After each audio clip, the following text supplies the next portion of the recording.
Hello everybody and welcome to my first reading wrap up of 2019. I think that'll probably be the last time I have to say it's the first of this year, but you know, you have to use that because there's only a few firsts of the year, then there's no more firsts at all.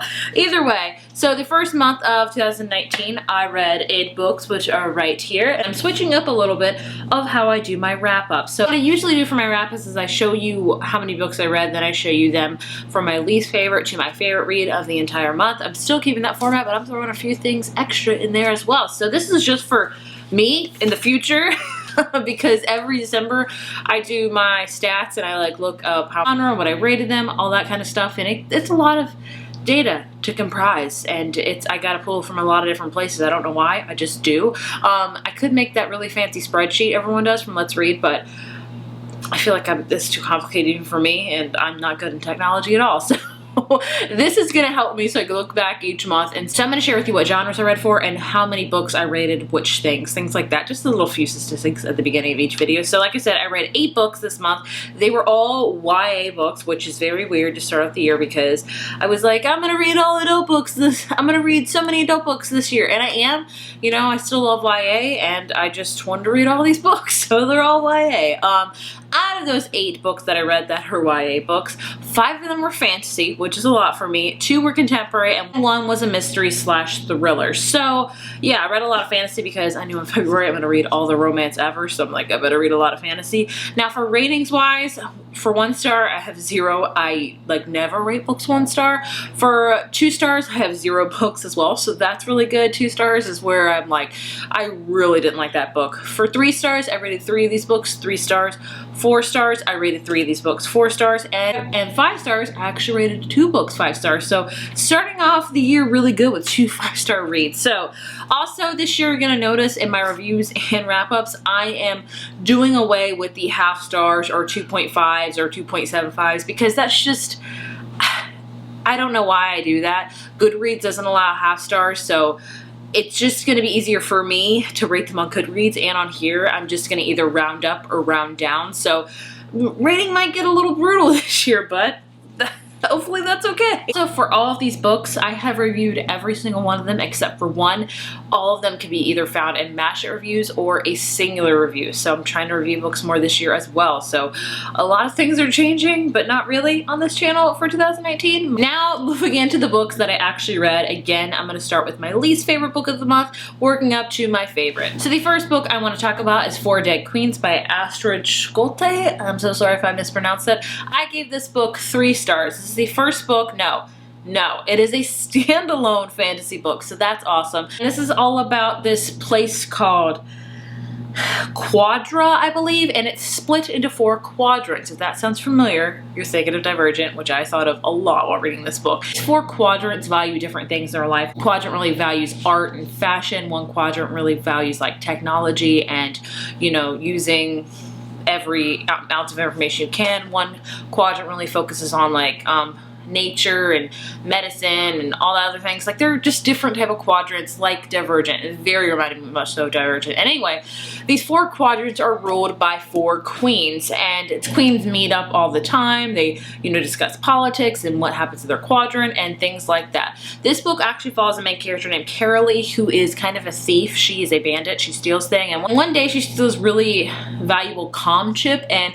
on it shows the murders of these 4 queens, hence the title 4 Dead Queens. So Carolee and this other guy team up to try to make it to the palace to try to warn about what's going to happen, try to find the murderer, and all of those many things. So that is what this whole book is about. I was very underwhelmed by this book. I buddy read this with my friend Amy on Instagram, who's a Court of Crowns and Quills. We both had the same feelings about it. I love that it was a standalone. Also thought it was a great debut novel as well, I should mention that, but nothing in this book really wowed me. It took a lot of different twists and turns, but I think the good majority of them coming. I wasn't a huge fan of the romance. I really didn't think any romance needed to be had at all in this book, and the ending was just a little bit too cookie cutter for me. Like I usually don't mind cookie cutter endings because, especially with fantasy books, I'm like, they went through so much. It's okay for them to be happy. But this one, I feel like it was a little bit too, like everything wrapped up a little bit too nicely. So overall, I would give this a 3. I'm glad it's a standalone because I don't feel now like really super obligated to read the rest of the series. But if you're you're a really big avid YA fantasy fan, check this one out. But otherwise, like, I don't know. I know it's harsh, but that's just how I feel. The next book I want to talk about really saddens me to be this low on the list, and that is Slayer by Kirsten White. You guys know how much I was really excited for this book because I am such a huge Buffy fan. Like, it's insanity how much of a huge fan I am of Buffy. Like, more news on that later with Buffy. I have a lot of exciting announcements coming up for that, but I was very excited to read this book, and I didn't love it. In this book, we follow Nina, and Nina is at the Watchers Academy, and she has a twin sister, and they're Watchers, and then Nina actually discovers that she is a Slayer, and more accurately, she will be the last Slayer ever. So she's having to come to grips with that, things like that, and I just didn't love it. I think the main downfall I had with this book was the characters. I wasn't in love with the characters. None of them gripped me. I didn't feel like, I don't know how to explain it, but I also thought the plot meandered for quite a bit. I'd say the first 75% of the book was just very slow going, and the last 25% we actually got to see action and, you know, Buffy things and things like that. I will say it kept the Buffy humor, which I highly appreciated because I love Buffy humor, honestly, but overall, I just didn't love it. I think I was expecting too much of it, honestly, which can be a good and bad thing while going into a book. Sometimes you expect low things and you come out, it really just amazed me, or sometimes you expect way too much of it and it really disappointed you. I wouldn't say this really disappointed me, but I wanted to really rate it like a 4 or a 5, but it's a 3, so that's just how it is. It will be a series and I will read it because Buffy, obviously, but I just didn't love it as much as I wanted to. And my last 3-star book I have to share with you is Truly Devious by Maureen Johnson. I wasn't planning to read this, but then a bunch of lovely ladies asked me to buddy read, and I said sure. So I buddy read this with Mel from Mel to the Any, from Amy from Recorder Crowns of Wills, and from Alexa from Alexa Loves Books, and we all had the same feelings about it. This is a book that everyone loved last year. It was a really popular YA mystery thriller, and I didn't pick it up because I'm not the biggest fan of YA thrillers. I'm just not. I don't know if I'm too harsh on them. I don't know if I expect too much of them. I'm just not sure. So very hesitant, obviously, to pick this up, but I bought it because everyone raved about it and I didn't love it. I mean, I thought it was good. I don't know. I don't know if I need to stop reading YA mysteries altogether because the good majority of them I don't love. This one is all about this place called Ellingham Academy, which is a private, very secretive school in Vermont. And only a certain number of people get in every year, and it's not even based on grades. It's based on like what you're into or what can you bring to the table. And we follow a main character named Stevie, and Stevie is very much interested in like murders and crimes and things like that. She's really invested into the mystery and murder that happened at Ellingham Academy in like the 30s. So in the 30s, there was this big murder that happened with Ellingham, the guy who created the school. His wife and daughter got kidnapped, and another girl from the school got murdered. And so Stevie wants to go to the school to uncover what happened. And then she goes and she starts to uncover, and then she also learns something else is going on behind the scenes. I really enjoyed the writing style of this, but the mystery aspect really let me down. I want to say like the first 75% of the book, there was not much mystery at all. I felt like, especially with mystery books, you constantly have to be investigating. You constantly have to be finding clues. Like Nancy Drew you gotta find and look for things, and I don't feel like that happened in the first 75% of this book. The last quarter, we got so much mystery, so much action and answers and things like that. So I just don't feel like it satisfied my mystery heart enough, even though I'm not like a huge mystery heart. And the ending, I did not love the ending. You're gonna be a person that you're just gonna hate or love the ending. I did not like the ending whatsoever. So I don't know. I feel like I'm definitely the unpopular opinion here because everybody loved this book, and sadly I did not. I know I'm so sorry I'm harsh in this, but I don't know what else to say. Moving on to my 3 4-stars I have this month. The first one is Famous in a Small Town by Emma Mills. This is my 3rd Emma Mills book I read, and she's a quintessential YA contemporary author. I love a good YA contemporary. That is like my comfort genre. This one is about this girl named Sophie who lives in a very small town, and a new guy moves in next door, and they're also like in a marching band. They're trying to go to like this competition, and also vaguely there's like this famous country singer that's from their small town. It's just kind of, you know, there's not a really huge plot point I'd say with this book. It's mostly about character development and Sophie and romance and things of like that. I'd say this is like your typical fluffy, cute book that's gonna make you smile, and it did just that for me. I enjoyed it. I thought the romance was cute. I loved it. So I don't know what else to say about it. Like a lot of YA contemporaries are similar. I adored this one. Other YA contemporary that I read this month is Our Year of Maybe by Rachel Lynn Solomon.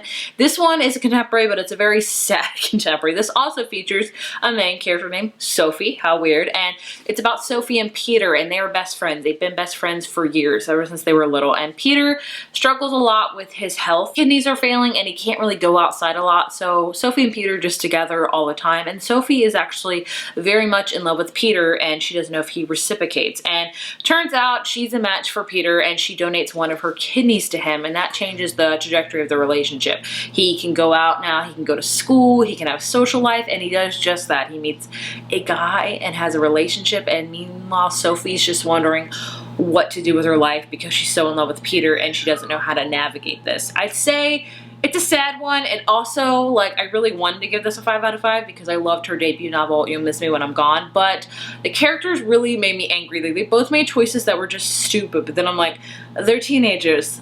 Duh, that's supposed to happen. But overall, I really loved it. I love her writing. I would say if you're really into hard-hitting contemporary books that just kind of hit you in the gut, I would highly recommend this one. The last 4-star book I have is Girls of Paper Fire by Natasha Nyan. Hopefully I pronounced that right. This one is a very dark YA fantasy book. This is about this world where there's like a demon king, and we have different cast, and like the paper cast are only human. They have no like demon features on them. Steel cast, so they're humans endowed with partial animal demon qualities. Then we have the moon cast, and they are like fully demons. They have like horns and wings and stuff like that. So we have this world where we have a demon king, and every year he takes, I want to say 8 girls within the paper cast, just human, and he takes them into the castle or palace, and they are his concubines for the year. And our main character Lee, I say that wrong, is chosen as one of these girls, and she goes in the palace, and that's where the kind of plot unfolds.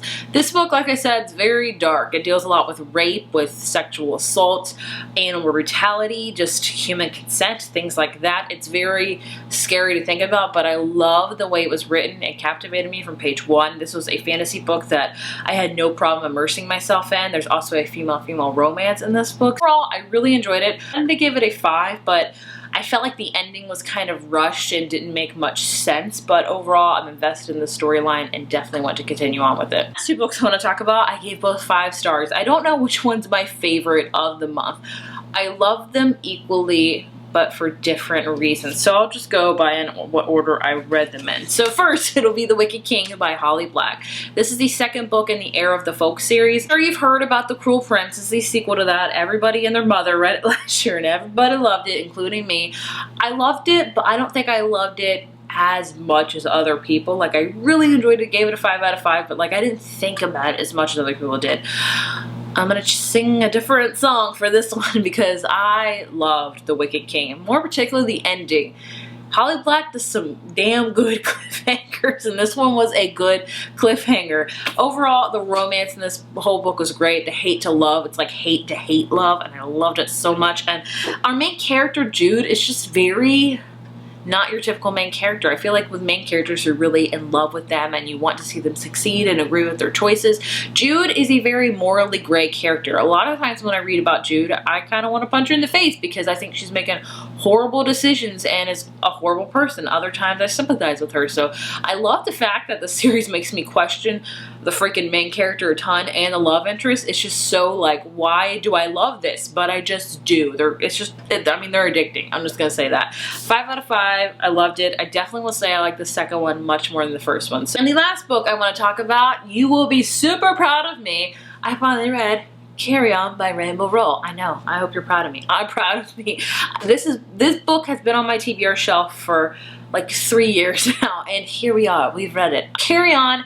If you read Fangirl, one of her other books, it's about a main character named Kath, and she writes fan fiction, Simon Snow fan fiction. And this is a book all about Simon Snow, so it's kind of like a book within a book.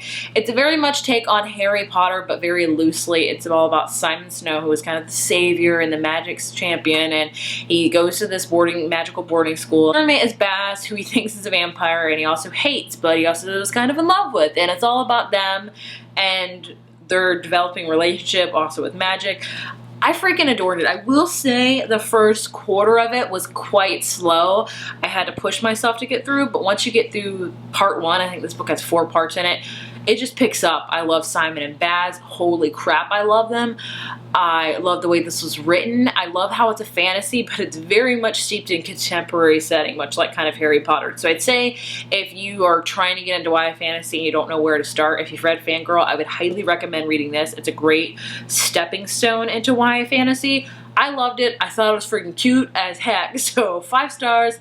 Can't wait for Wayward Son. I can officially say that I will be planning to read Wayward Son, and I'm freaking stoked about it, so yay. So those are all the books that I read in January. So overall, a really good month. I can't wait to read a lot of books in February. Expect a lot of adult books, and expect a lot of romance, because February.